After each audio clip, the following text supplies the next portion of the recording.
ఆ ఫోన్ తీ పక్కన పెట్టు. చదువుకో. 2 సంవత్సరాల నుంచి ఒకటే క్లాసు చదువుతూనే ఉన్నావు, పాస్ అవ్వట్లేదు. ఏమేంటి సార్?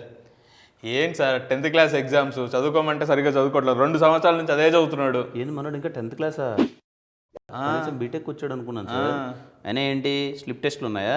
స్లిప్ టెస్ట్ అంటారేంటి సార్? Public exams. పబ్లిక్ ఎగ్జామ్సా? 10వ తరగతికి?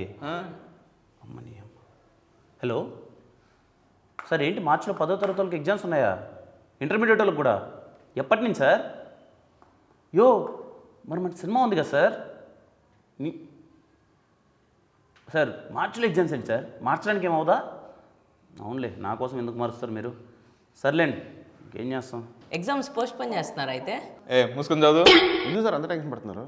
కాదు సార్, మనకు వాళ్ళకి డేట్స్ క్లాస్ వచ్చాయి సార్. అయితే ఏమైంది సార్? డిగ్రీ వాళ్ళు లేరా? బీటెక్ వాళ్ళు లేరా? మెడికల్ స్టూడెంట్స్ లేరా? సాఫ్ట్వేర్ ఎంప్లాయీస్ లేరా? మాస్ లేరా? క్లాస్ లేరా? ఫ్యామిలీ లీడర్స్ లేరా? 20 నుంచి 60 ఇయర్స్ వరకు అందరూ ఉన్నారు కదా సార్.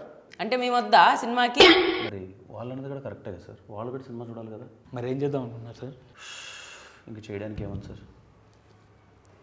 10వ తరగతి మరియు intermediate first year second year పరీక్షలు రాస్తున్న విద్యార్థి మరియు విద్యార్థినిలకి ఇవే మా శుభాకాంక్షలు. మీరందరూ బాగా ఎగ్జామ్స్ రాసి అందరూ ఫస్ట్ క్లాస్లో పాస్ అవ్వాలని మేము అందరం కోరుకుంటున్నాం.